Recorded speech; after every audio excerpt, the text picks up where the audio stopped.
Om Shanti to all the divine angels. कैसे हैं आप सब लोग। आज हम न्यू मुरली स्टार्ट करने जा रहे हैं 26 जनवरी 1970। 26 जनवरी की ये मुरली है जिसका टाइटल है याद की यात्रा की संपूर्ण स्टेज। इसमें बाबा ने क्या कहा है, जो इम्पॉर्टेंट पॉइंट है अंडरलाइन करने के लिए, जितना अटूट स्नेह होगा उतना ही अटूट सहयोग मिलेगा। सहयोग नहीं मिलता, इसका कारण स्नेह में कमी है। तो बाबा ने बता दिया है कि जिनके स्नेह के अंदर कमी है उनको सहयोग नहीं मिलता, अटूट यानी कि जो टूटता नहीं। तो जी अटूट स्नेह रख कर के ही अटूट सहयोग को प्राप्त करना है। तो कहने का मतलब ये ही है कि जो टूटता नहीं है, क्योंकि जो टूट गया वो तो टूट गया, अटूट कैसे हो सकता है वो। खंडित मतलब खंडित हो गया ना। अखंड का मतलब ही है जिसके टुकड़े ना हो सके, जो कॉन्टीन्यूअस है, लगातार है, कॉन्सिस्टेंट है, वही अटूट है। अगर टूट टूट के हो रहा है तो पूरा निश्चय नहीं है ना। फिर प्यार कभी है कभी नहीं है, तो ये प्यार थोड़ी ना कहलाएगा।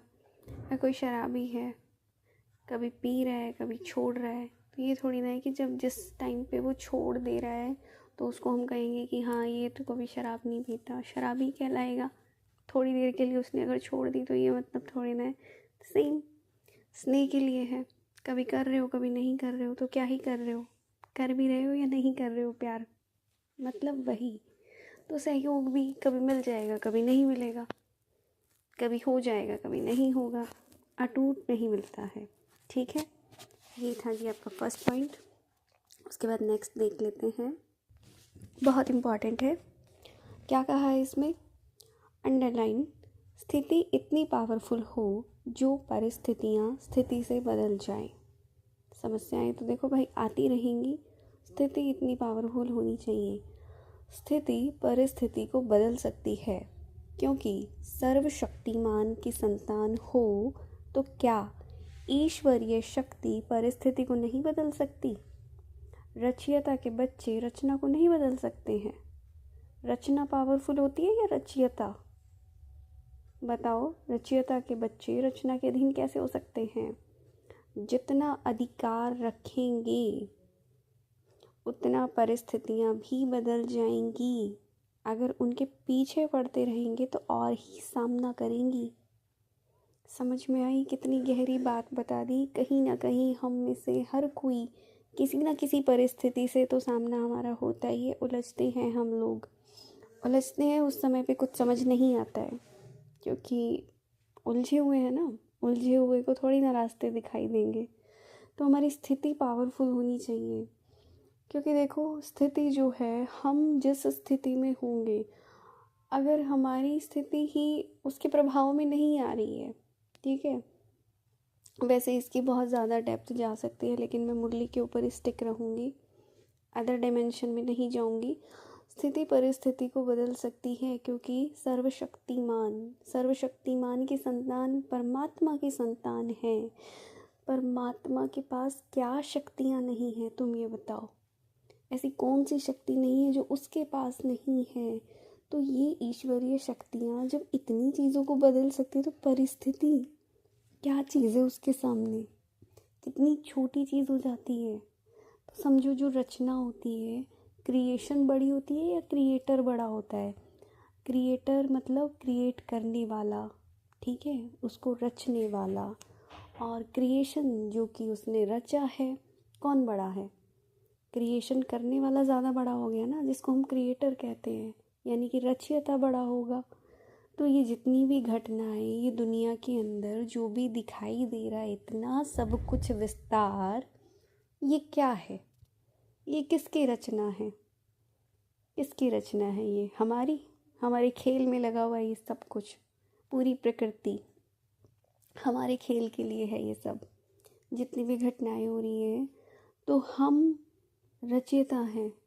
अपनी रचना को हम लोग काबू नहीं कर सकते। अगर कोई प्रॉब्लम कहला रही है, तो कहाँ क्रिएट हुई है, वो माइंड के अंदर क्रिएट हुई है किसी न किसी वजह से, कारणों से। वो सिर्फ हमें पर्दे पर दिखाई दे रही है, ठीक है, स्थूल रूप में। उसने घटना का रूप मतलब मूर्त रूप ले लिया। एक होता है ना अमूर्त, एक होता है मूर्त रूप। उसने वो मूर्त रूप ले लिया है, तो वो हमारे लिए बहुत बड़ी चीज़ हो गई। उसको क्रिएट करने वाले भी वैसे हम ही थे। जितनी भी चीज़ें हमारे सामने आ रही हैं, सबके क्रिएटर हम हैं। और वो मेरी ही क्रिएशन, मेरी ही रियलिटी के अंदर आएगी। यहाँ से संकल्प और एनर्जी के बड़े गुड पॉइंट्स बनते हैं कि जो भी घटनाएं आज तुम्हें दिखाई दे रही है ना, जो तुम्हें बुरी लग रही है या अच्छी लग रही है, इसके क्रिएटर तुम स्वयं हो।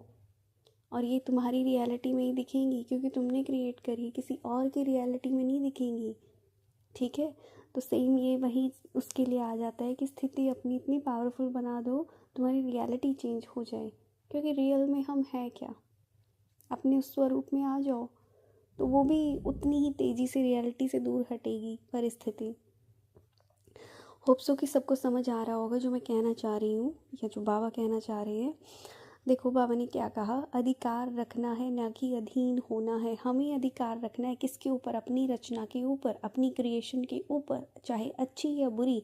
अधिकारी बन जाओ सबसे पहले, तो अधीन नहीं होना है उसके। अधीन हो गए तो भाई तुम सरेंडर हो गए, फिर यानी तुम उसके नीचे हो, तुम उसके अंडर हो। और जो जिसके अंडर होता है वही ओवर पावर करेगा, जाहिर सी बात है। अगर अधिकार रखोगे तो परिस्थितियाँ भी बदल जाएंगी। और उसके अगर पीछे पड़े रहेंगे ना, क्या हो रहा है, कैसे हो रहा है, कब मतलब पीछे पड़ जाते हैं ना, फिर हम सोचते रहेंगे उसी के बारे में, करते रहेंगे, वो फिर और सामना करेंगे तुम्हारा, ठीक है। तो बाबा ने कहा है ये सामना नहीं करना है परिस्थितियों का, छोड़ दो उनको कुछ टाइम के लिए, छोड़ दो, वो अपने आप शांत हो जाएंगी, चली जाएंगी। पेपर है, रचना हमारी ही रचना है, कितनी देर सामना करेंगी वो हमारा, हार के चली जाएंगी, क्योंकि हम बड़े हैं और वो छोटी हैं। आज की मुरली में इतना ही। Thank you so much. और हो सकता है शायद आज मुरली सुनने वालों में से किसी के साथ कोई परिस्थिति हो, क्या पता ये मुरली उसी के लिए थी जिसको टैग कर जाए। हम सब के लिए है, पर किसी स्पेशल किसी के लिए जो चाह रहा था, तो उसका जवाब उसको मिल गया होगा। और हम में से हर किसी को अब से अपनी स्थिति के ऊपर ध्यान देना है। ये होमवर्क है हमारा, किसी भी परिस्थिति का सामना नहीं करेंगे। ओम शांति। Thank you so much. मुरली को, चैनल को लाइक, शेयर और सब्सक्राइब कर सकते हैं आप ज़्यादा जुड़ने के लिए। मिलते हैं नेक्स्ट मुरली में।